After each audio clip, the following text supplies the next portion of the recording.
on the other side of the ledger. We have to. The source text is methodical in presenting the counter-arguments, the underlying political and structural rationales that led to the design of Article 63 in the first place. We must present these arguments with equal weight because they are rooted in genuine concerns for state survival. Impartiality is key here. The most prominent and frequently cited defense in Somali political discourse is the capital neutrality argument. The capital neutrality argument is incredibly compelling when you look at the mechanics of a federal state. The logic flows like this. Mogadishu is not merely a regional city. It is the national capital. It is the seat of the federal presidency, the federal parliament, the central bank, foreign embassies, and international organizations. Therefore, the argument asserts the capital does not belong exclusively to its residents. It belongs collectively to all citizens of Somalia, regardless of which federal member state they hail from. Because it is this shared vital national space, it must remain politically and securely neutral. It cannot be subject to the whims of a local municipal government. The structural logic here is that direct federal control serves as a necessary mechanism to prevent the capital from being monopolized or held hostage by one specific regional or political authority. In a fragile federal system recovering from civil conflict, if you allow a highly autonomous local government to control the security forces surrounding the national parliament and the presidency, you risk a scenario where local factional disputes could threaten the functioning of the entire federal state. The federal government argues that it must maintain a monopoly on force in the capital to guarantee the safety of national institutions and ensure the uninterrupted operation of the central government. It is an argument fundamentally about preserving macro-level national stability. But the author of our source text issues a sharp rebuttal to this by dragging the analysis back down to sociological reality. The capital city is not an abstract concept existing solely on a political map. It is not just a collection of guarded government ministries and diplomatic compounds. It is a massive, living, breathing, urban ecosystem. There are millions of permanent residents in Mogadishu who wake up every day and require comprehensive local governance. They need their trash collected to prevent disease, they need their roads paved to conduct commerce, and above all, they need localized responsive security, just like anyone else in any other city globally. The text argues that the elite desire for national neutrality cannot simply erase the fundamental democratic rights of the millions of people who actually reside in the Bandidir region. You cannot look a citizen in the eye and say, your right to local democratic accountability regarding your physical safety is suspended because you happen to live in the same zip code as a foreign embassy. The author posits that prioritizing the security of the state apparatus over the democratic rights of the urban population creates an unsustainable two-tiered system of citizenship. This debate leads directly into another, highly sensitive, deeply complex point addressed extensively in the text. The question of clan demography. To understand Somali politics, you must understand that the political landscape has historically been deeply intertwined with clan identity and representation.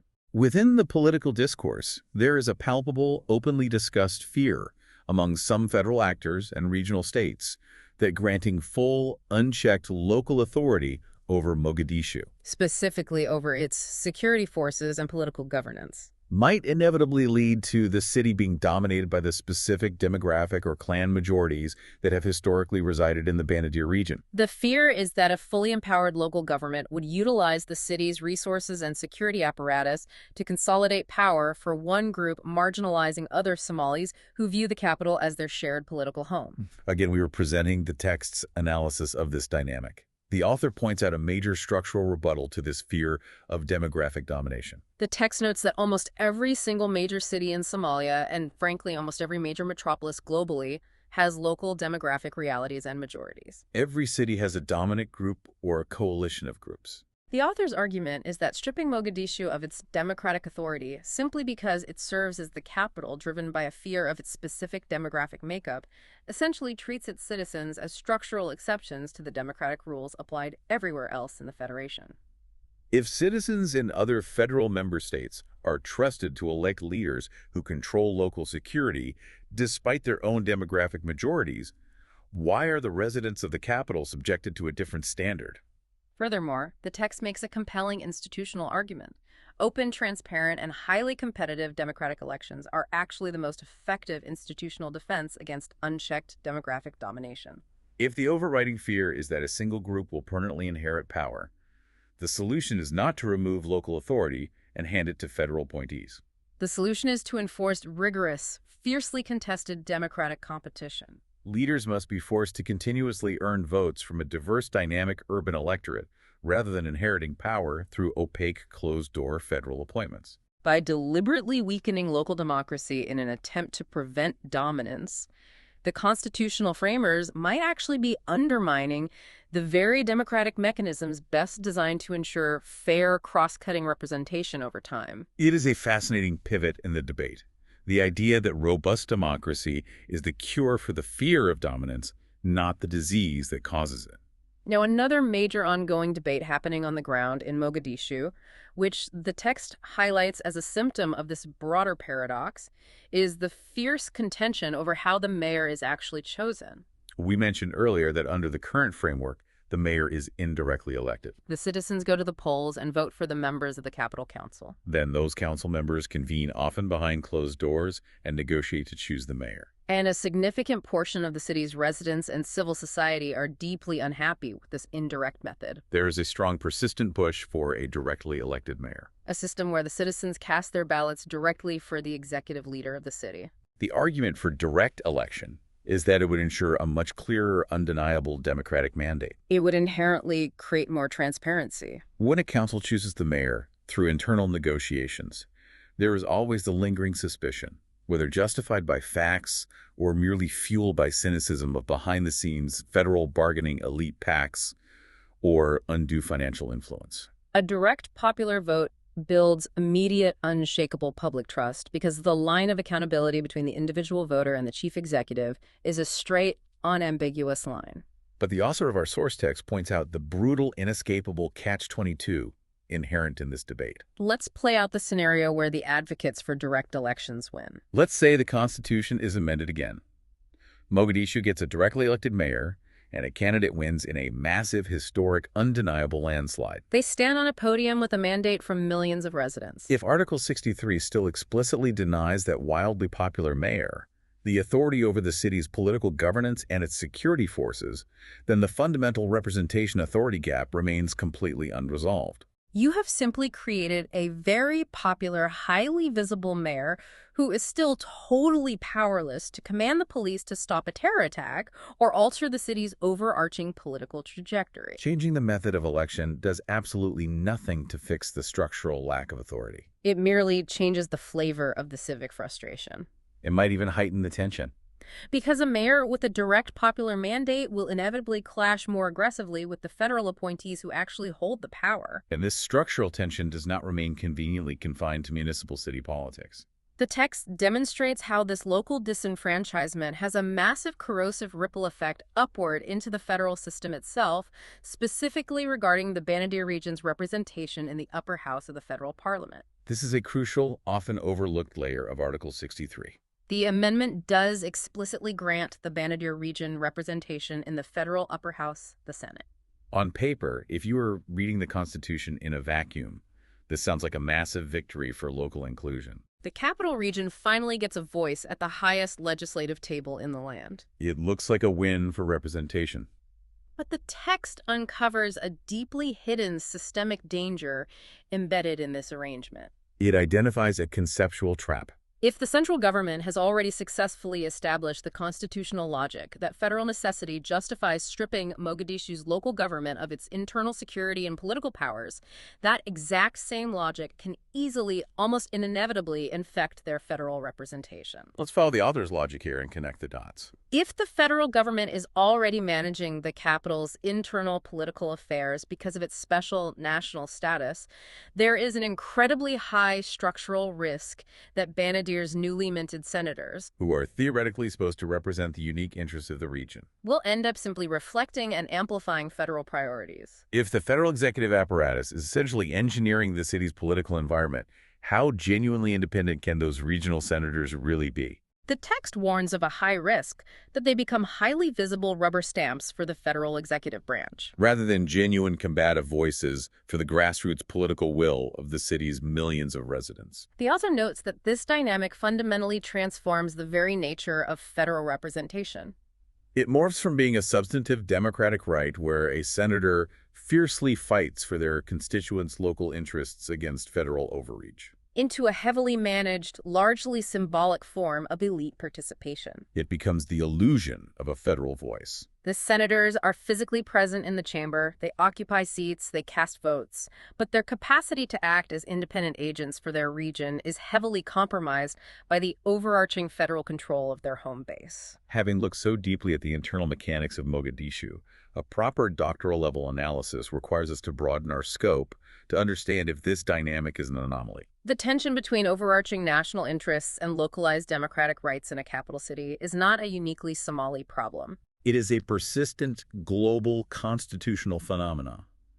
Every federal state has had to grapple with it. And the text provides three incredibly rich comparative constitutional models to help us see how other nations have attempted to solve, or at least manage, this exact same puzzle.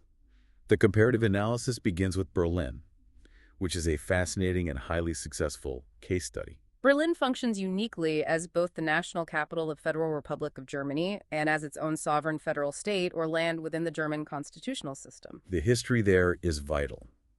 After the reunification of Germany and the end of the Cold War, there was a massive debate about moving the capital back to Berlin from Bonn. When they did, they had to decide how to govern it. The lesson the author extracts from Berlin is that it proves definitively and practically that a massive city can host highly sensitive national and international institutions. The Bundestag, the Chancellery, massive foreign embassy complexes, federal intelligence agencies. While still granting its residents robust, constitutionally protected local authority. The residents of Berlin elect a state parliament, the Abgeordnetenhaus, which in turn elects a governing mayor. And this local government has real hard power over local policing, education, and administration. The federal government manages national security, but the local police answer to the Berlin government. The text uses Berlin to argue a crucial normative point. National importance and the presence of federal institutions do not inherently mandate the downgrading of local citizenship. The German model proves you can successfully maintain both a highly secure national capital and a fully empowered, democratically accountable local government. However, the text then shifts to Washington, D.C. in the United States, which offers a very different, deeply contested, and much more cautionary tale. The history of Washington, D.C. is practically defined by this representation authority gap. When the United States was founded, D.C. was designed specifically as a federal district outlined in Article 1, Section 8 of the U.S. Constitution to avoid any single state having control over the national capital. The founders, having literally been chased out of Philadelphia by mutinous soldiers when the local state government refused to protect them, wanted absolute, unquestioned federal neutrality and control. But the severe cost of that neutrality was that for the vast majority of its history, the residents of D.C. lacked fundamental political rights. They had no local elected government and no voting representation in the National Congress. And the text points out that even today, the situation remains fraught. Following the Home Rule Act of 1973, D.C. finally gained an elected mayor and a city council. However, the U.S. Congress deliberately retained massive overriding oversight. Congress essentially holds a veto over local laws passed by the democratically elected D.C. Council. They can and frequently do attach riders to federal budget bills that dictate local D.C. policy on everything from criminal justice reform to healthcare. The author uses D.C. to point out that this constant ongoing friction, the endless exhausting battles between D.C. mayors and federal lawmakers who do not answer to D.C. voters, proves that federal supervision without full sovereign local authority breeds a perpetual crisis of democratic legitimacy. Even in one of the oldest, wealthiest democracies in the world, the residents of the capital frequently feel relegated to second-class citizenship because their local democratic authority is always permanently subject to federal override. The third comparative example the text brings in is Abuja, the capital of Nigeria. Abuja was built from scratch in the 1970s and 80s and is structured as a federal capital territory. Nigeria is a massive, highly diverse, historically complex nation with significant regional, religious, and ethnic divisions, a complexity that mirrors Somalia's own clan dynamics. The Nigerian government specifically moved the capital from Lagos to the center of the country to build Abuja as a neutral zone designed to prevent any one region or ethnic group from claiming ownership of the capital. But the text extracts a very grounded, inescapable core truth from the Abuja experiment. Even in a strictly managed, deliberately engineered federal territory designed purely for administrative neutrality, the messy reality of urban life aggressively persists. A city is not just a federal campus. Roads still need building massive traffic flows, still need managing sanitation systems must operate, and millions of people still need basic services and local dispute resolution. The author notes that granting a city federal status might alter how the government's responsiveness is legally organized, but it absolutely cannot eliminate the basic human need for accountable, localized governance. You can label it a federal capital territory, you can appoint a powerful federal minister to run it, but the millions of people living there still ultimately need someone to fix the streetlights, zone the neighborhoods, and keep the peace. And they prefer to have a say in who does that. Synthesizing these three diverse global examples, hmm Berlin, Washington, D.C., and Abuja, the text arrives at a nuanced comparative takeaway. There's obviously no perfect plug-and-play model. You cannot simply drop the German Stadtstaat model or the Nigerian FCT model into the historical reality of Mogadishu and expect it to function flawlessly. However, the author argues that stable, successful democratic systems universally attempt to preserve a visible, meaningful, and credible relationship between local representation and the authority over everyday urban life. They actively try to bridge or mitigate that representation authority gap. The author's ultimate conclusion, based on this comparative analysis, is that Mogadishu's current design under Article 63 severely imbalances this relationship, tilting the scales almost entirely away from the local citizen and toward the federal executive. Which brings us to the macro level of this entire deep dive. Why does the governance structure of this one specific city matter for the rest of the country? Since 2012, Somalia has been engaged in the slow, painstaking, often fraught process of constructing a viable federal system from the ground up. The source text argues compellingly that Mogadishu is not just a city, it is the ultimate existential test case for whether this entire national federal system can survive, mature, and thrive. Let's examine the psychological impact of federalism on a national population. Federalism inherently relies on citizens believing that power is being decentralized and shared fairly across the nation. If the citizens of the capital, who are often the most politically engaged, most economically connected, and most visible population in the country, see that their own democratic representation is essentially hollow when it comes to the most vital issues of physical survival, it broadcasts a chilling, unmistakable signal to the rest of the country.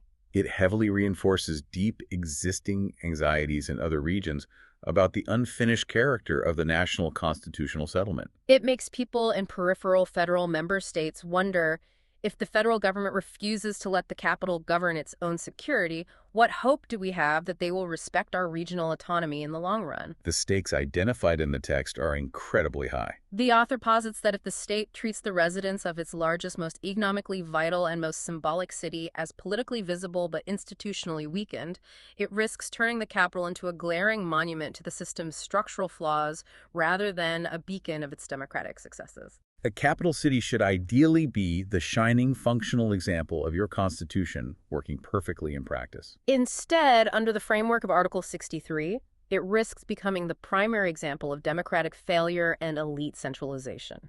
So, to synthesize the normative core claim of this entire doctoral level analysis, the Mogadishu constitutional paradox is defined as the deliberate act of giving a city the language, the architecture, and the public theater of a democracy, while deliberately, constitutionally, withholding the actual power to govern its most fundamental reality. the physical safety of its people. The text argues that a genuine constitutional order must offer the citizens significantly more than just the legal right to stand in a line and drop a piece of paper in a ballot box. It must offer meaningful, verifiable democratic correspondence. If a government claims to possess legitimate authority, the people governed by it must be equipped with the institutional mechanisms to hold accountable those who actually wield the power to protect them. If representation is structurally severed from authority, accountability inevitably dies.